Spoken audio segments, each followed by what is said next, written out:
Lance is calling from southern Indiana, listening on Sirius. Lance, welcome to the program. How you doing, Mike? I'm all right. How are you?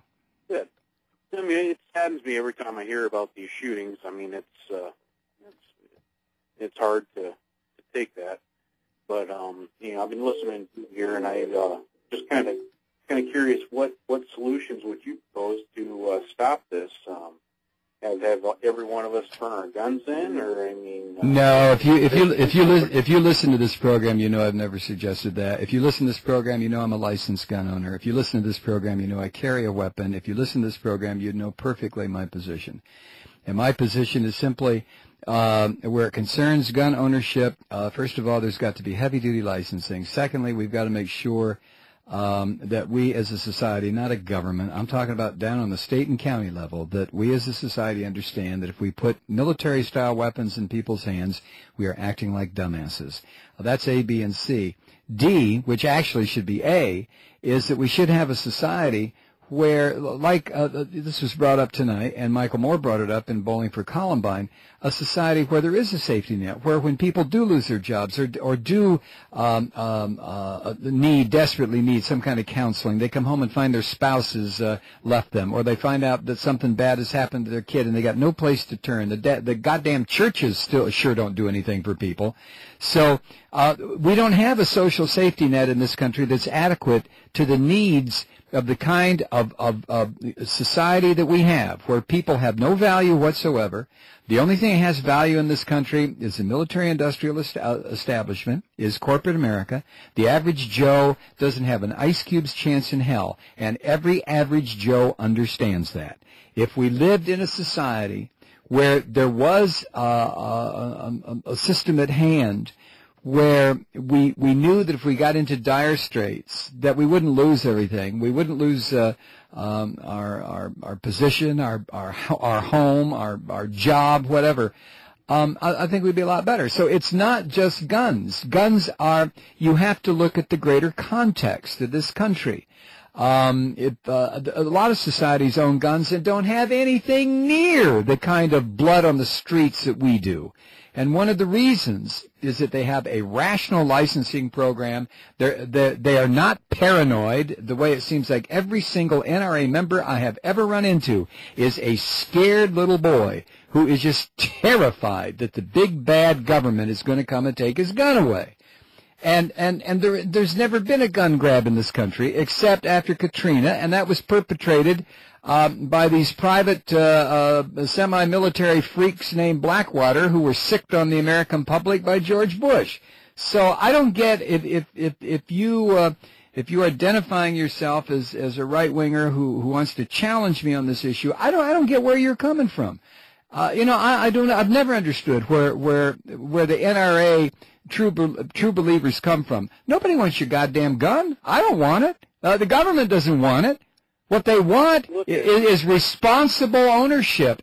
B, a society where people don't go berserk and dress up in military-style fatigues and pretend and lose their minds and pretend like they're in some Rambo movie and go kill innocent people. That's all. Jesus. What's so hard about that? That sounds, everything you said sounds great, but well, every time an effort is made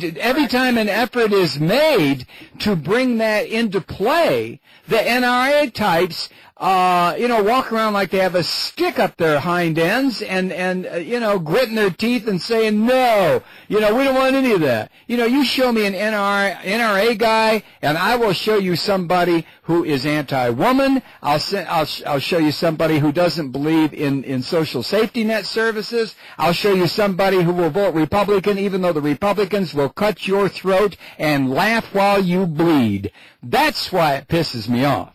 I used to be a member of the NRA. I've said this a million times until the leadership went nuts. And that was about 25 or 30 years ago. I would no more participate in these psychopaths than fly to the moon. By the same token, every 2 years, I will march my ass into the DeKalb County Police Department down here in Georgia, and I will renew my permit, and I will carry that weapon because I know that there are people out there who just might try to do what we're talking about. Now, that's all I got to say on it, Lance. Thanks for checking in. I appreciate it. I've said it a million times. Somebody, don't call me and ask me what my solution is. Because my solution would be to go way back to the beginning and build a society where these filthy weapons are not needed. My solution would be to eliminate the need for people to threaten my life, like happened so many times during the 90s that I finally got advised, get a permit. And I was advised by the police. So it has nothing to do with guns. It has to do with the insanity. I wasn't threatened by communists. I wasn't threatened by socialists. I wasn't threatened by atheists. I wasn't threatened by Democrats or liberals. I was threatened by a bunch of goddamn monkey-headed right-wing Christian freakoids who didn't like the fact that I was talking against Ronald Reagan's murder policies in Central America. I've never been, Jesus. You know who I carry a weapon to guard myself against? NRA types, Christian freaks, people that would deny women the right to privacy. So that if I want to pick up a sign and say women have a right to abortion if that's what they want, one of these jackasses is going to step out from behind a tree and try to shoot me? Aha, in a pig's ass, pal. Now, have I got it said? I'm sorry. You know me, Kathy. I get very angry about this. Kathy won't touch a gun. Kathy hates guns. I had to force her to learn how to not force. You can't force somebody you're married to do anything. But I don't like this. I hate it. I hate having these things in my house. I hate putting on a holster. I hate carrying it in my car. I hate it. But I also know that there are sons of bitches out there who would attempt to harm me or my family and wouldn't even think about it because they're goddamn crazy people.